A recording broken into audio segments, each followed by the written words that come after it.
Hello guys, welcome back to our new video. कैसे हैं आप सभी? जैसा कि हम सब ने डिसाइड किया था कि हम एथिकल इश्यूज के बाद हम करेंगे कुछ इम्पोर्टेंट आईएसएस को cover. Let's start our video. I have taken this question from Kaplan exam kit, which is Winbarico. In this question, Winbarico is our client and Quince and Co is our audit firm. In part D, we have to given that with reference to the data protection issue referred to in Exhibit 2, discuss Queen's and Co responsibility in relation to Winberry Co compliance with rules, laws and regulation. It means हमें क्या कहा जा रहा है कि हमें जो exhibit 2 provide किया गया है डाटा प्रोटेक्शन इश्यूज को लेकर, उस केस में क्वींस एंड को मींस ऑडिट फर्म की क्या रिस्पॉन्सिबिलिटी बनती है इन relation to Winberry Co compliance with laws and regulation, कि विनबेरी को के जो लॉज एंड रेगुलेशन को जो वो फॉलो नहीं कर रहा है उसको लेके क्या रिस्पॉन्सिबिलिटी बनती है ट्विंस एंड को की। मैंने ये एग्जिबिट 2 लिया है। This is are exhibit 2 which I have taken from the question and here it is given that 2 months ago, Winbarico suffered a cyber security attack in which the personal information of 2,500 customers, including their credit card details, was stolen. According to a representative of the audit committee, the company's internal audit team had not properly assessed the cybersecurity risk, which is a requirement of data protection legislation in the jurisdiction in which the Winberry cooperates. The issue which led to the cybersecurity attack has now been resolved. Winberry Co did not any report of the breach to regulators. Winberry Co ने क्या issue arise हुआ है, cyber security attack का एक issue arise हुआ है जिसमें 2500 की जो कस्टमर्स की डिटेल है उसको स्टोल कर लिया गया है। अब इसमें जो ऑडिट कमेटी क्या कहती है, मैनेजमेंट की साइड से जो ऑडिट कमेटी क्या कहती है, जो कंपनी की इंटरनल टीम है वो अपना काम अच्छे से परफॉर्म नहीं कर पाए, जिसकी वजह से उन्हें क्या जरूरत है, डाटा प्रोटेक्शन लेजिस्लेशन की जरूरत है। तो इशू जो ये था वो साइबर सिक्योरिटी अटैक जो इशू था वो अभी रिजोल्व हो गया है, बट जो विनबेरी को है मीन्स जो हमारी क्लाइंट फर्म है उसने अभी तक क्या नहीं किया है, इस इशू को रिपोर्ट नहीं किया है टू रेगुलेटर।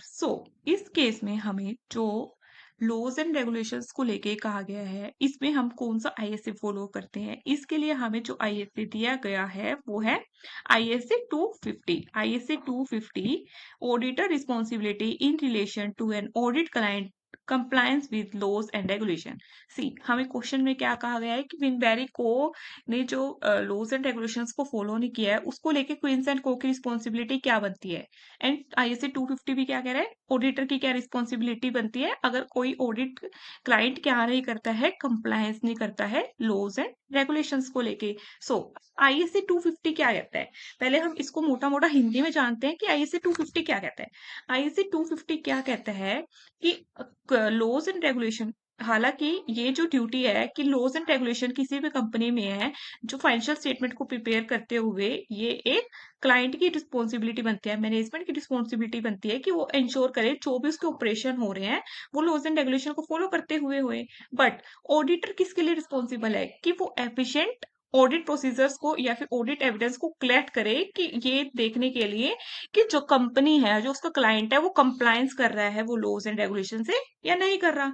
इन केस अगर ऑडिटर एसेस करते हुए अगर एविडेंस उसको ऐसा कुछ मिलता है कि जहां पे फाइनेंशियल स्टेटमेंट जो है मटेरियली इम्पैक्ट हो रहे हैं और जहां पे कंपनी की गोइंग कंसर्न एबिलिटी पे भी इफेक्ट डल सकता है, तो उस केस में ऑडिटर को और ज्यादा एविडेंस कलेक्ट करने की जरूरत होती है ऑब्वियसली।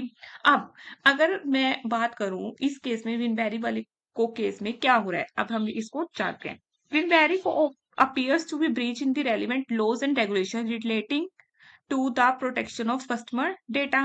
ISA 250 जैसा मैंने बताया, ISA 250 क्या कहता है? Consideration of law and regulation in an audit of financial statement state that while it is the management responsibility to ensure that the entity operation are conducted in accordance with the provision of laws and regulation, the auditor is responsible for obtaining the sufficient and appropriate audit evidence regarding compliance with laws and regulation. Means कि auditor किसके लिए responsible होता है कि जो भी perform किया गया है काम मैनेजमेंट के द्वारा, वो जो है उसके लिए appropriate and sufficient evidence collect करने होते हैं कि जो वो काम किया गया है वो एक्यूरेट है या नहीं है। अब ऑडिटर को कब और ज्यादा एविडेंस को कलेक्ट करने की जरूरत होती है? जब नॉन कंप्लायंस का मटेरियल इंपैक्ट है फाइनेंशियल स्टेटमेंट पे, और जहां पे नॉन कंप्लायंस एंटिटी की गोइंग कंसर्नेबिलिटी पे इफेक्ट डाल सकता है। अब अगर मैं देखूं, अब इतना मुझे क्लियर है, जो जो मैंने बताया आई थिंक सबको क्लियर है। अब मैं आगे क्या कहती हूँ कि ISA 315 जो हमें बताया गया है, ISA 315, maybe we can skip this paragraph, but it might have a great impact if we write this. The auditor is required by ISA 315. ISA 315 क्या कहता है? जो कि है identifying and assessing the risk of material misstatement. ये क्या कहता है? किसी भी ऑडिट एंटिटी को क्या करनी चाहिए? एक लीगल एंड रेगुलेटरी फ्रेमवर्क, एक अपनी मैनेजमेंट जो है, उस मैनेजमेंट है जो उनकी क्लाइंट फर्म है, उसके बारे में एक लीगल एंड रेगुलेटरी फ्रेमवर्क, उसके बारे में कुछ अंडरस्टैंडिंग गेन करनी चाहिए, जिससे कि ऑडिटर को हेल्प हो सके किसी भी नॉन कंप्लायंस को जानने में, एंड उसका इम्पैक्ट क्या पड़ेगा नॉन कंप्लायंस का एंटिटी के ऑपरेशंस पे। तो अब मैंने इतना बताया कि the auditor is required by ISA 315 identify and assessing the risk of material misstatement to gain an understanding of the legal and regulatory framework in which the audited entity operates. This will help the auditor to gain an understanding and to assess the implication of non-compliance. Therefore, अब मैं क्या कह सकती हूँ? अभी मैंने normally बताया कि ISA 315 क्या कह रहा है। अब मैं क्या कह सकती हूँ कि इस केस में ऑडिटर को क्या करना चाहिए? Therefore, the auditor, I can also written as Queens and Co. Therefore, Queens and Co. should ensure that they has a full knowledge and understanding of the data protection regulation in order to evaluate the implication of non-compliance by Winperico. मैंने ये line को repeated लिखा है, same ही लिखा है, but मैंने इसको case से रिलेट कर दिया है कि 315 तो ये कह रहा है। अब मेरे केस में ऑडिटर को क्या करना चाहिए कि उसको भी अपने फुल अंडरस्टैंडिंग को गेन कर लेना चाहिए विनबेरिको की लीगल एंड रेगुलेटरी फ्रेमवर्क को लेके, जिससे वो डेटा प्रोटेक्शन रेगुलेशन के बारे में पता चला पाए। तो ये इस तरीके से हमें केस से इसको रिलेट करना होता है। पहले हमें बताना होता है कि हमारा ISA क्या कह रहा है, देन हमें केस से रिलेट करके बताना होता है कि इस केस में लाइक क्वींस एंड को विनबेरिको के केस में क्या करना चाहिए। अब नेक्स्ट वन, अब नेक्स्ट वन क्या कह रहा है? जैसे कि हम ISA, मैंने बताया कि ISA 250 है मेन, इसमें जो अगर कोई भी ऑडिट फर्म, सॉरी कोई भी क्लाइंट फर्म अगर फॉलो नहीं कर रही है लॉज एंड रेगुलेशन को, उस केस में ऑडिटर की रिस्पॉन्सिबिलिटी हमने बताया ISA 250 में डिफाइन है। तो नेक्स्ट ISA 250 क्या कहता है? जब भी मैं नॉर्मली हिंदी में बता रही हूँ, अब मुझे पता चलता है कि किसी भी मतलब मेरा क्लाइंट फर्म जो है वो क्या कर रहा है, नॉन कंप्लायंस है, मतलब वो फॉलो नहीं कर रहा है रूल्स रेगुलेशन को।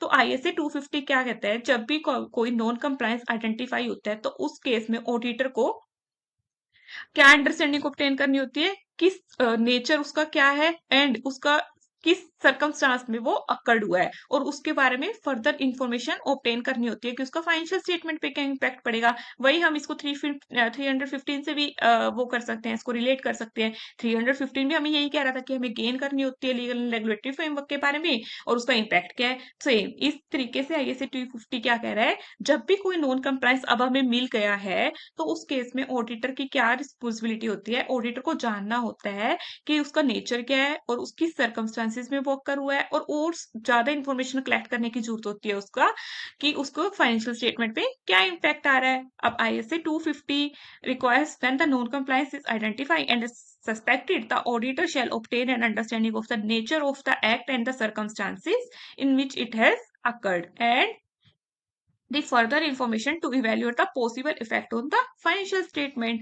Then हमने ये भी जान लिया है। अब मैंने जान लिया है कि नॉन कंप्लायंस किस तरह से हुआ है, इसका क्या इम्पैक्ट आ रहा है, एंड फाइनेंशियल स्टेटमेंट पे इसका क्या इम्पैक्ट आ रहा है। हमने ये सब जान लिया। अब मैं क्या करूंगी, मैं प्रोसीजर्स को परफॉर्म करूंगी ताकि मैं एविडेंस को कलेक्ट कर पाऊं डाटा ब्रीच को लेके। तो मैं क्या करूंगी, प्रोसीजर को परफॉर्म करूंगी ताकि मैं फर्दर एविडेंस को कलेक्ट कर पाऊं कि नॉन कंप्लायंस कैसे हुआ है डाटा ब्रीच प्रोटेक्शन को लेके। तो अब जैसे कि मैं क्या कर सकती हूँ, मैनेजमेंट के साथ बात कर सकती हूँ कि कैसे हुआ है ये अकर। इसके अलावा मैं क्या कर सकती हूँ, फर्दर ऑडिट प्रोसीजर को परफॉर्म कर सकती हूँ। जैसे कि मैं क्या कर सकती हूँ, मैं विन बैरिको के लीगल एडवाइजर से बात कर सकती हूँ कि अगर तुमने नॉन कंप्लायंस किया है लॉज एंड रेगुलेशन के साथ, तो इसके ऊपर इसके जो इम्पैक्ट है वो तुम्हारे लीगल एंड ऑपरेशनल क्या कॉन्सिक्वेंसेस आएंगे तुम्हारी फर्म के ऊपर, क्या तुम्हें पेनल्टी पे करने को, क्या तुम्हारी पेनल्टी अराइज हो सकती है। तो क्या कर रही हूँ अब मैं, जब मुझे लीगल कंप्लायंस का पता चला कि किस तरह से हुआ है और किस सर्कमस्टांसिस में हुआ है, उसके बाद मैंने क्या किया, पर प्रोसीजर को परफॉर्म किया कि नॉन कंप्लायंस किस तरह से हो रहा है। तो उसके लिए मैं क्या कर सकती हूँ, डिस्कस कर सकती हूँ मैनेजमेंट के साथ कि डाटा ब्रीच कैसे अक्कर हो रहा है। नेक्स्ट वन मैं क्या कर सकती हूँ कि ऑडिट टीम क्या कर सकती है, फर्दर प्रोसीजर्स को कैसे परफॉर्म कर सकती है, जैसे कि बैरिको के लीगल एडवाइजर से बात करके कि तुम्हारी फर्म पे क्या इम्पैक्ट आएगा उसका, क्या तुम्हें पेनल्टी अराइज हो सकती है, क्या फाइन पे करने पड़ सकती है। ठीक है, तो इस तरह से हम क्या कर सकते हैं, नॉन कंप्लायंस का इम्पैक्ट जान सकते हैं। एक ऑडिट फर्म तो यही प्रोसीजर परफॉर्म कर सकती है। अब अब मैं कहती हूँ कि आईएसए 250 मुझे पता चल आई सॉरी अब मैं कहती हूँ कि मुझे नॉन कंप्लायंस का पता चल गया है। अब मैं कहती हूँ कि जब मुझे नॉन कंप्लायंस का पता चल गया है, तो एक ऑडिटर की क्या रिस्पॉन्सिबिलिटी बनती है कि वो सोचेगा कि कि वो इस नॉन कंप्लायंस को आउटसाइड द एंटिटी डिस्क्लोज करे या ना करे। उसको ये देखना है कि क्या मैनेजमेंट ने या फिर जो दोस्त चार्ज विद गवर्नेंस है, क्या उन्होंने डिस्क्लोजर कर दिया है। इन केस अगर वो मैनेजमेंट या फिर दोस्त चार्ज विद गवर्नेंस फेल हो जाती है नेसेसरी डिस्क्लोजर करने में रेगुलेटरी अथॉरिटी को, क्वींस एंड को क्या देखना है कि क्या उनको वो डिस्क्लोजर करना पड़ेगा। एंड ये जनरली किसके ऊपर डिपेंड करता है, ऑडिटर की जजमेंट के ऊपर डिपेंड करता है कि ऑडिटर उस मैटर को कितना इंपॉर्टेंट कंसीडर करता है।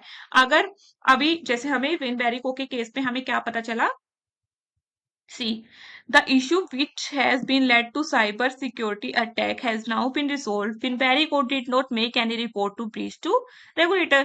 Means कि अभी regulator को इन्होंने फिनबैरिको ने अभी regulator को inform नहीं किया है। तो इस केस में जैसे कि मैंने बताया कि उन्होंने inform नहीं किया है, तो इस केस में क्वींस एंड को क्या देखना पड़ेगा कि क्या ये उनकी रिस्पॉन्सिबिलिटी बनती है कि वो इस मैटर को डिस्क्लोज करे। अब क्या कह रहा है ये आईएसए 250, क्या कह रहा है ISA 250 requires that the auditor to determine whether they have a responsibility to report the identified or suspected non-compliance to the party outside the entity in the event that the management and those charged with governance on Barrico fails to make the necessary disclosure to the regulatory authority.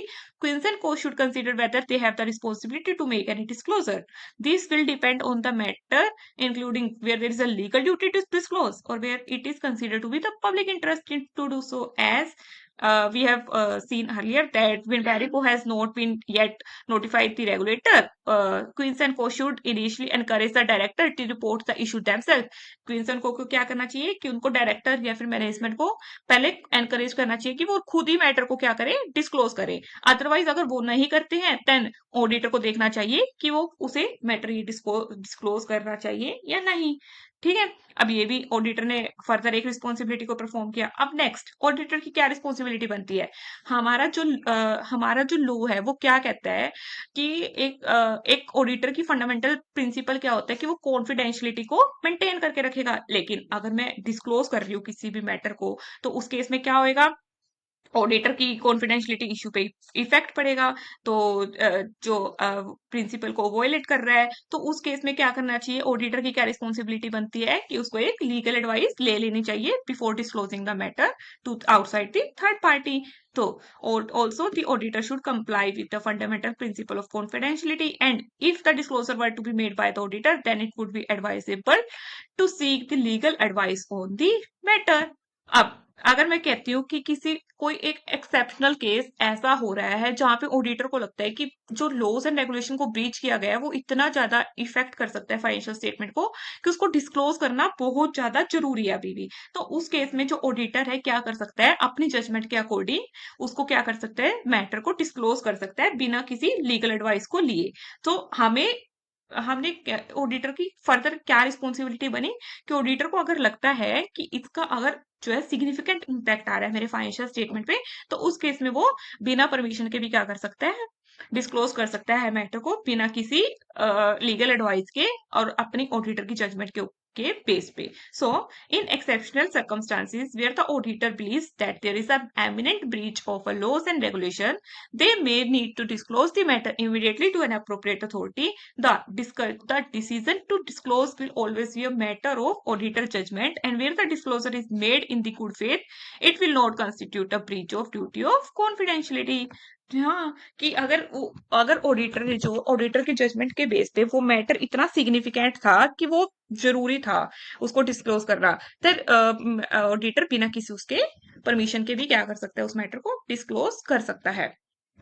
Then अब हम क्या कह रहे हैं, अब हमने ये पूरा पढ़ लिया है कि ऑडिटर की क्या रिस्पॉन्सिबिलिटी बनती है अगर कोई कंपनी क्या कर रही है, ब्रीच कर रही है लॉज एंड रेगुलेशंस का। हमने सबसे पहले क्या पढ़ा, हम एक बार क्विक रिवीजन करते हैं कैसे। आईएसए 250 हमारा बताता है अगर कोई क्लाइंट क्या कर रहा है, रूल लॉज एंड रेगुलेशन का कंप्लायंस नहीं कर रहा है, तो उसमें हमने सबसे पहले क्या जाना कि ये मैनेजमेंट की रिस्पॉन्सिबिलिटी बनती है कि जो कंपनी कौन है? कि वो इंश्योर करे कि कौन है? वो लॉज एंड रेगुलेशन को फॉलो अरे कर वो रही बात है। आई थी। देन द ऑडिटर की क्या रिस्पॉन्सिबिलिटी बनती है कि वो sufficient and appropriate audit evidence को परफॉर्म करे कि जो कंपनी क्या कर रही है, कंप्लायंस कर रही है लॉज एंड रेगुलेशन से। अगर कंपनी को लगता है कि कोई भी नॉन कंप्लायंस हो रहा है लॉज एंड रेगुलेशंस का, तो उस केस में उसको क्या करने की जरूरत है, फर्दर ऑडिट एविडेंस को परफॉर्म करने की जरूरत है, ताकि अगर उसका जो इम्पैक्ट है वो मटेरियल है फाइनेंशियल स्टेटमेंट पे या फिर कंपनी की गोइंग कंसर्न एबिलिटी पे वो जो कंप्लायंस नॉन कंप्लायंस है इम्पैक्ट डाल सकता है। ठीक है। अब आईएसए 315 हमने जरा सा देखा कि ऑडिटर की क्या रिस्पॉन्सिबिलिटी बनती है कि वो एक अंडरस्टैंडिंग गेन करे किसी भी कंपनी के बारे में, ताकि वो किस चीज में हेल्प कर पाए कि वो नॉन कंप्लायंस को आइडेंटिफाई कर पाए। अगर ऑडिटर को क्या करना है, फिर मैंने कहा था केस से हमें रिलेट करना है, ऑडिटर को क्या करना पड़ेगा, मीन्स क्वींस एंड को क्या परफॉर्म करना पड़ेगा, नेसेसरी नॉलेज एंड अंडरस्टैंडिंग को गेन करना पड़ेगा डेटा प्रोटेक्शन रेगुलेशंस को लेके, ताकि वो इम्पैक्ट जान पाए नॉन कंप्लायंस का विन तैरिको के ऊपर। अब मैंने क्या कहा, जब भी कंपनी को पता चलता है, सॉरी, जब भी ऑडिटर को पता चलता है कि उन्होंने नॉन कंप्लायंस किया है किसी भी फर्म ने, तो उस केस में ऑडिटर की क्या रिस्पॉन्सिबिलिटी बनती है कि वो किस तरह से हुआ है और उसका किस सर्कमस्टांसिस में अराइज हुआ है वो, और उसका इम्पैक्ट क्या आने वाला है फाइनेंशियल स्टेटमेंट को। तो उसको जानने के लिए ऑडिटर की क्या रिस्पॉन्सिबिलिटी बनती है, ऑडिटर क्या करेगा, प्रोसीजर्स को परफॉर्म करेगा कि क्या नॉन कंप्लायंस को जानने के लिए, जैसे कि क्या करेगा, वो मैनेजमेंट के साथ डिस्कस करेगा कि डाटा ब्रीच कैसे अक्कर हुआ। फर्दर क्या करेगा, ऑडिटर क्या कर सकता है, डिस्कस कर सकते हैं विद वेरी कोर्स के लीगल एडवाइजर के साथ कि तुम्हारा जो फर्म के ऊपर नॉन कंप्लायंस का क्या इम्पैक्ट आएगा, क्या पेनल्टीज अराइज हो सकती है, क्या फीस पे करनी पड़ सकती है उनको। तो ऑडिटर की एक फर्दर ये रिस्पॉन्सिबिलिटी बन गई। देन अब जैसे कि मैटर हमने देखा है कि जो कंपनी ने है वो डिस्क्लोज नहीं किया है, तो ऑडिटर की इस केस में क्या रिस्पॉन्सिबिलिटी बनती है कि जो नॉन कंप्लायंस है क्या उसको डिस्क्लोज करना चाहिए थर्ड पार्टी को, क्या उसको डिस्क्लोज करना पड़ेगा थर्ड पार्टी को। इन केस अगर वेरिको की मैनेजमेंट या फिर दो चार्ज विद गवर्नेंस वो फेल हो जाती है नेसेसरी डिस्क्लोजर करने के लिए, देन क्वींस एंड को क्या करना पड़ेगा, खुद से डिस्क्लोजर करना पड़ेगा। लेकिन उससे पहले उनको क्या करना पड़ेगा, कंपनी के डायरेक्टर को, मैनेजमेंट को परसुएड करना पड़ेगा, वो एनकरेज करना पड़ेगा कि वो खुद से डिस्क्लोजर करे। इन केस अगर वो फेल हो जाते हैं डिस्क्लोजर करने में फिर भी, तो उस केस में फिर ऑडिटर को खुद से देखना पड़ेगा कि क्या वो डिस्क्लोजर करे या नहीं। लेकिन अब डिस्क्लोजर को लेकर क्या बात आई कि डिस्क्लोजर करने के लिए हमारा प्रिंसिपल क्या कहते हैं, फंडामेंटल प्रिंसिपल हमारे क्या कहते हैं कि कॉन्फिडेंशियलिटी को मेंटेन करना होता है किसी भी ऑडिटर को। लेकिन अगर उसने डिस्क्लोजर कर दिया तो उससे तो उसकी कॉन्फिडेंशियलिटी इशू राइज हो जाएगा, तो उस केस में उसको क्या करनी चाहिए, एक लीगल एडवाइस ले लेनी चाहिए। लेकिन अगर किसी केस में ऑडिटर को लगता है कि जो इसका है सिग्निफिकेंट इम्पैक्ट आ रहा है फाइनेंशियल स्टेटमेंट पे, तो उस केस में ऑडिटर क्या कर सकता है, इमीडिएटली क्या कर सकता है, उसको कॉन्फिडेंशियलिटी इशू को तोड़ के क्या कर सकता है, डिस्क्लोजर कर सकता है। और ये जो डिस्क्लोजर करता है ऑडिटर, वो ऑडिटर की जजमेंट के ऊपर डिपेंड करता है कि वो उस मैटर को कितना सिग्निफिकेंट कंसीडर करता है। सो आज हमने आईएसए 250 के बारे में जाना कि ऑडिटर की क्या रिस्पॉन्सिबिलिटी बनती है अगर जो मैनेजमेंट है, जो क्लाइंट फर्म है, वो कंप्लायंस नहीं कर रही है लॉज एंड रेगुलेशंस के ऊपर। और ये this is one of the most important ISA. इसके अलावा मैंने आज एक चीज और निकाली है।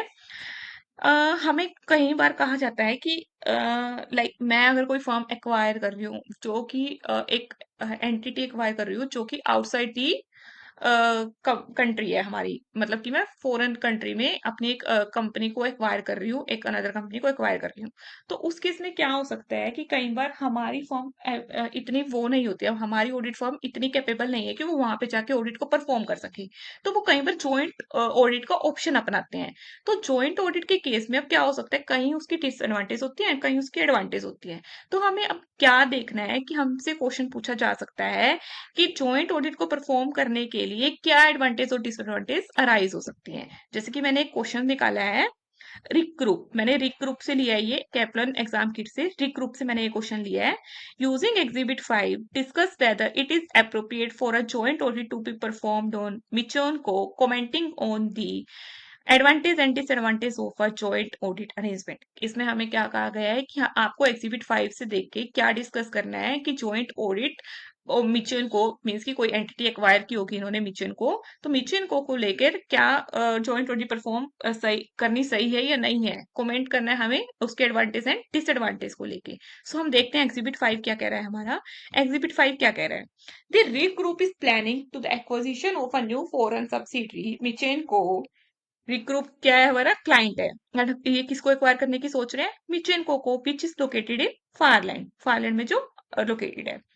The negotiation are at the advanced stage, and it is likely that the acquisition will take place in October 2015. Okay.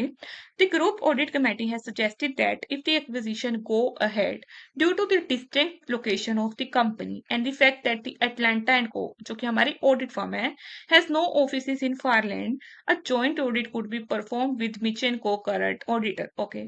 जो जॉइंट मीन्स ये क्या कह रहा है, मिचेन को का जो करंट ऑडिटर, जो इस टाइम वहां का ऑडिटर है एक्वायर करने से पहले, उसके साथ ही हम क्या करें, जॉइंट ऑडिट परफॉर्म करें। जो उनका करंट ऑडिटर है वो कौन है, मिचेन को का लूसीली एसोसिएट, लूसीली एसोसिएट इसका क्या है, करंट ऑडिटर है। A small local firm of chartered certified accountant. So अब हमें बताना है कि उसको जॉइंट ऑडिट परफॉर्म करनी चाहिए या नहीं, उसके एडवांटेज एंड डिसएडवांटेज बताने हैं कुछ। ठीक है, सबसे पहले हम बताते हैं जॉइंट ऑडिट क्या होती है। जॉइंट ऑडिट क्या होती है, in a joint audit two and more audit firm are responsible for conducting the audit and for issuing the audit opinion. Obviously joint audit का मतलब ही जॉइंट से ही पता चल रहा है कि जब दो या दो से ज्यादा ऑडिट फर्म क्या होती है किसी भी ऑडिट को परफॉर्म करने के लिए और ऑडिट इश्यू ओपिनियन को इश्यू करने के लिए रिस्पॉन्सिबल होती है, तो वो जॉइंट ऑडिट कहलाती है। अब जॉइंट ऑडिट का मेन एडवांटेज क्या होता है कि जॉइंट ऑडिट में जो लोकल ऑडिटर मतलब जो जिस फर्म को, मान लो मैंने मिचोन को अगर एक्वायर किया है, तो वहां का जो local auditor means loosely associate, loosely associate की जो एक्सपीरियंस है, जो उसकी अंडरस्टैंडिंग, हम उसको रिटेन करके रख सकते हैं अपने पास, जिससे हमारा क्या, जो एक वैल्यूएबल इनपुट का काम करता है ऑडिट में। क्योंकि मेरा क्या है, मेरे को तो एक्सपीरियंस नहीं है वहां पे क्या अकाउंटिंग स्टैंडर्ड्स फॉलो होते हैं, फारलैंड में क्या अकाउंटिंग स्टैंडर्ड्स हैं, क्योंकि मैं तो आईएफआरएस को फॉलो कर रही हूँ। तो उस केस में क्या हो सकता है, मेरी जो जो लोकल ऑडिटर मीन्स जो लूसीले एसोसिएट की अंडरस्टैंडिंग को हम उसको रिटेन करके रख सकते हैं, जो एक वैल्यूएबल इनपुट हो सकता है ऑडिट में। एट द सेम टाइम अटलांटन को can provide the additional skill and resources if necessary. हाँ, अटलांटन को क्या कर सकती है, जो उसके पास स्किल एंड जो उसके पास रिसोर्सेज है वो उसको प्रोवाइड करवा सकती है। तो अब हम सबसे पहले एडवांटेज को देखते हैं जॉइंट ऑडिट की। सबसे पहले मैंने अभी आपको बताया जैसे कि जॉइंट ऑडिट की पहली एडवांटेज क्या हो सकती है कि फायरलैंड के जो रूल्स एंड रेगुलेशन है वो डिफरेंट हो सकते हैं, जो कि हमारी कंपनी में जो कि करंट जो मींस की जो ग्रुप की अभी फॉलो किए जा रहे हैं उससे डिफरेंट हो सकते हैं। तो उस केस में हम क्या कर सकते हैं, जो लूसील एसोसिएट है उसकी अंडरस्टैंडिंग को और उसके एक्सपीरियंस को रिटेन कर सकते हैं, जो कि एक वैल्यूएबल इनपुट हो सकता है ऑडिट को परफॉर्म करते टाइम। तो सबसे पहले हमने एडवांटेज यही देखी, फायरलैंड में have a different regulation to the rest of the group, for example there में different financial reporting framework. If it therefore makes sense for the legally associate the local auditor to retain some input to the audit, as they will have a detailed knowledge of such regulations. Okay, I think first one clear है advantage जो है। Second हम क्या कह सकते हैं, हमें पता है जो ये क्या नाम है, जो लूसील सॉरी जो मिचेन को है वो एक दूसरी कंपनी, जो दूसरी कंट्री में एस्टेब्लिश है, इसलिए हमारे ऑडिटर के लिए इतना कॉस्ट एफिशिएंट नहीं होगा कि हम वहां पे जाके अपनी ऑडिट को परफॉर्म कर सके। तो इसलिए हम क्या कर सकते हैं, वहां के लोकल ऑडिटर से हमें एक कॉस्ट हमारी ये कम हो सकती है कि हम उसकी उसको यूज कर सकते हैं। The fact that the company is located in a distinct location means that from a practical point of view it may be difficult for the Atlanta and Co to provide the staff to perform the majority of the audit work. It may be cost efficient, cost effective for this to be carried out by the local auditor. Second हमारा ये हो गया है। तो हमने पहला advantage क्या देखा कि फाइनली के डिफरेंट लॉज एंड रेगुलेशन हो सकते हैं, उनके फाइनेंशियल रिपोर्टिंग स्टैंडर्ड्स अलग हो सकते हैं। तो लुसीली एसोसिएट क्या कर सकते हैं, वेरिएबल सोर्स ऑफ इनपुट का काम कर सकता है ऑडिट परफॉर्म करते टाइम। सेकंड हमने क्या देखा कि क्योंकि वो डिस्टेंस लोकेशन पे अवेलेबल है तो प्रैक्टिकली पॉसिबल नहीं है Atlanta and Co के लिए कि वहां पे जाके वो ऑडिट को परफॉर्म कर पाए। तो इसके लिए ये कोर्स एफिशिएंट रहेगा कि वो लोकल ऑडिटर को अपॉइंट करके। थर्ड वन क्या होता है, कई बार एक फर्म क्या है, एक अकाउंटिंग ट्रीटमेंट को अडॉप्ट कर रही है, दूसरी फर्म क्या कर रही है, अकाउंटिंग एक दूसरा अकाउंटिंग ट्रीटमेंट को परफॉर्म कर रही है। तो वो दोनों क्या कर सकते हैं, मिलके एक ऐसा अकाउंटिंग ट्रीटमेंट को अडॉप्ट कर सकती है जो उनकी क्वालिटी ऑफ ऑडिट को क्या करेगा, बहुत अच्छा बना सकता है। क्वालिटी ऑफ ऑडिट परफॉर्म उनकी क्या हो जाएगी, बेटर हो जाएगी। जैसे कि two audit firm can also stand together against aggressive accounting treatment. In this way a joint audit can enhance the quality of the audit and the benchmarking which take place between the two firm raises the level of service quality। हम इतना ही कर सकते हैं इसको कि जो दो audit firm है वो एक एग्रेसिव अकाउंटिंग ट्रीटमेंट के अगेंस्ट खड़ी हो सकती है। इससे जो क्वालिटी ऑफ ऑडिट परफॉर्म हो रही है वो बहुत अच्छी होगी, एनहांस होगी। तो हमने सबसे पहले क्या देखा कि जॉइंट ऑडिट क्या होती है, देन उसके एडवांटेजेस देखे। एडवांटेजेस में हमने सबसे पहले देखा डिफरेंट क्लोज एंड रेगुलेशन वाला। सेकंड वन देखा कि डिस्टिंक्ट लोकेशन होने की वजह से प्रैक्टिकली पॉसिबल नहीं है Atlanta and Co के लिए वहां पे जाना, तो हम वहां की लोकल ऑडिटर को अपॉइंट करके क्या कर सकते हैं, कोस्ट एफिशिएंट ऑडिटिंग कर सकते हैं। थर्ड वन हम क्या कर सकते हैं कि कोई भी ऑडिट फर्म खड़ी हो सकती है अग्रेसिव अकाउंटिंग ट्रीटमेंट को लेके। तो इस तरह से जॉइंट ऑडिट से क्या होती है, क्वालिटी ऑफ ऑडिट क्या होती है, एनहांस होती है। अब डिसएडवांटेजेस क्या हो सकते हैं, मुझे बताइए डिसएडवांटेज क्या हो सकते हैं। हो सकता है जो हम ऑब्वियसली अगर हम जॉइंट ऑडिट परफॉर्म कर रहे हैं तो हम अपने लोकल ऑडिटर को भी पैसा पे करेंगे और ऑडिट जो क्लाइंट है वो लोकल ऑडिटर को भी पैसा पे करेगी और हमें तो करेगी ही करेगी ऑडिटर को। तो इससे क्या होती है, ये महंगी हो जाती है। The main disadvantage is that for the group means regroup having the joint audit is likely to be more expensive than appointed just one audit firm, क्योंकि उनको तो दोनों को पैसा पे करना पड़ रहा है अपनी ऑडिट को परफॉर्म करने के लिए। हाउएवर लेकिन the cost are likely to be less than if the Atlanta Co took the sole responsibility. हाँ, लेकिन हम क्या कह सकते हैं कि मैं रिक ग्रुप क्या कहता है कि मैं ना सिर्फ तुझे ही पैसे पे करूंगा। मीन्स रिक ग्रुप किसको कह रहा है ये बात, रिक ग्रुप Atlanta को कहता है कि मैं सिर्फ तुम्हें पेमेंट करूंगा, आगे जो तुम ऑडिटर को लोकल ऑडिटर को अपॉइंट कर रहे हो उसकी रिस्पॉन्सिबिलिटी तुम्हारी बनती है कि उसकी जो भी तुम्हें एक्सपेंसेस वगैरह करने हैं उसकी रिस्पॉन्सिबिलिटी सब तुम्हारी बनती है। तो उस केस में क्या हो सकती है, कॉस्ट कम हो सकती है। अदरवाइज अगर ग्रुप दोनों को पेमेंट कर रहा है तो ये एक एक्सपेंसिव मेथड होता है। तो the main advantage is that for the group having a joint audit is likely to be more expensive than appointed just one audit firm. However, the costs are likely to be less if Atlanta and Co took sole responsibility.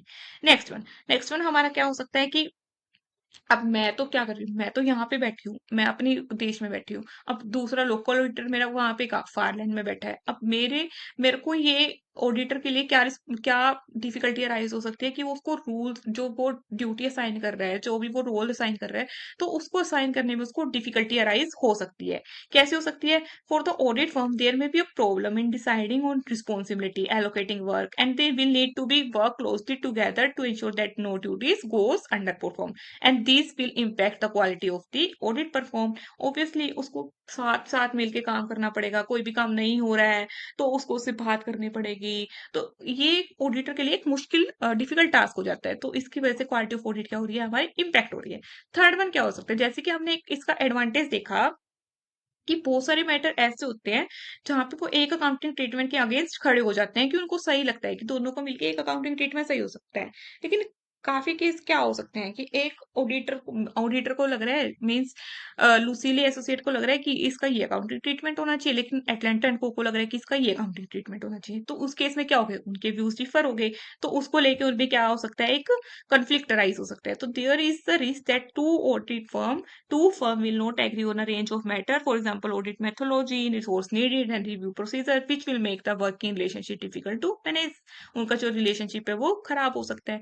Next one क्या होता है? कोई भी issue arise हो रहा है, मान लो मैंने कोई ऑडिट प्रोसीजर परफ़ॉर्म किया और वो गलत परफ़ॉर्म कर दिया। अब उस केस में क्या लुसीली एसोसिएट चाहेगा कि वो इल्ज़ाम मेरे ऊपर ना लगे एंड एटलांटन को क्या चाहेगी कि वो इल्ज़ाम मेरे ऊपर ना लगे। तो उस केस में क्या हो सकता है? दोनों ही अपनी-अपनी लायबिलिटी से बचने की कोशिश करेंगे। दोनों एक-दूसरे के ऊपर थोपने की कोशिश करेंगे। तो इस केस में प्रॉब्लम फर्दर अराइज़ हो सकती है। Problem could be arise in term of the liability because both firm have provided the audit opinion in the event of litigation both the firm would be jointly liable। दोनों को liable होना चाहिए obviously बात अगर दोनों perform कर रही है while both of the firm would be ensured they could blame each other for any negligence which would be discovered making the litigation process more complex than if the single audit firm have been provided the audit opinion। अगर एक ही audit firm single audit firm उसको perform कर रही है फिर तो ऐसा कोई केस ही अराइज नहीं होएगा कि जो हमारा कि वो एक-दूसरे को ब्लेम करें किसी भी काम को लेकर, एक-दूसरे को लायबल कहें। तो इस केस में क्या होता है, तो ये सारी डिसएडवांटेज एक अराइज़ हो सकती है। तो हमने डिसएडवांटेज के बारे में हमने 4 डिसएडवांटेज जाने कि फर्स्ट वन तो ये एक्सपेंसिव हो सकती है, नेक्स्ट वन ये क्या हो सकती है ड्यूटीज़ को जो ये रिस्पॉन्सिबिलिटी एलोकेट करते हैं उसमें डिफिकल्टी अराइज़ हो सकती है। थर्ड वन क्या हो सकती है कि किसी भी प्रोसीजर्स को लेके, किसी भी मेथोडोलॉजी को लेके उनके व्यूज़ अलग-अलग हो सकते हैं, तो इनका रिलेशनशिप खराब हो सकता है। नेक्स्ट वन क्या हो सकता है कि अगर कोई भी नेग्लिजेंस होता है तो उस केस में वो एक दूसरे को रिस्पॉन्सिबल ठहराने की कोशिश करते हैं जिससे quality of audit further impact होती है। सो टोटल ओवरऑल इन्होंने कहा था कि हमें जॉइंट ऑडिट परफॉर्म करनी चाहिए या नहीं। ओवरऑल मेरे अकॉर्डिंग क्या व्यू बनता है, मेरे अकॉर्डिंग इनको जॉइंट ऑडिट परफॉर्म करनी चाहिए क्योंकि जो मेरिट है जॉइंट ऑडिट की वो आउटवे कर रही है डिसएडवांटेज को। जो कंपनी को बेनिफिट मिल रहा है वो काफी ज्यादा मिल रहा है as compare to disadvantage, specially if the audit two audit firm can agree on a division of work. हाँ राइट, लाइक हमने एक डिसएडवांटेज क्या जाना कि अगर वो अपनी कैसे क्वालिटी ऑफ ऑडिट इम्पैक्ट हो सकती है कि अगर दोनों ही अपना काम अच्छे से नहीं करेंगे, लेकिन अगर दोनों अपनी ड्यूटीज को अच्छे से बांट ले, डिवीजन ऑफ वर्क उनका अच्छा हो जाए, तो उसकी वजह से क्या होगा, उनमें कोई कंफ्लिक्ट ही नहीं राइज होगा। तो on balance the merit of the performing the joint audit out with the possible disadvantage, specially if the two audit firm can agree on a division of work and pool their expertise and resources to provide a high quality audit। तो इस तरह से हम क्या देख सकते हैं कि हमें जॉइंट ऑडिट को परफॉर्म करना चाहिए, Atlanta and Coco joint audit को एक्सेप्ट कर लेना चाहिए। तो इस तरह से हमने जॉइंट ऑडिट के बारे में जाना एंड आज हमने आईएसए 250 के बारे में जाना एंड नेक्स्ट वन हमने जॉइंट ऑडिट के बारे में जाना। तो इस तरह से हम धीरे धीरे करके अब कुछ इंपॉर्टेंट आईएसएस को या फिर जो भी इंपॉर्टेंट टॉपिक होंगे उन सबको कवर करेंगे आने वाली वीडियोस में। सो आज की वीडियो में इतना ही, कल हम कोई और आईएसएस को परफॉर्म करेंगे। ओके, सो आज की वीडियो में इतना ही। अगर आपको मेरी वीडियो पसंद आई हो तो इसको लाइक करें, शेयर करें एंड चैनल को सब्सक्राइब करें। Thank you so much.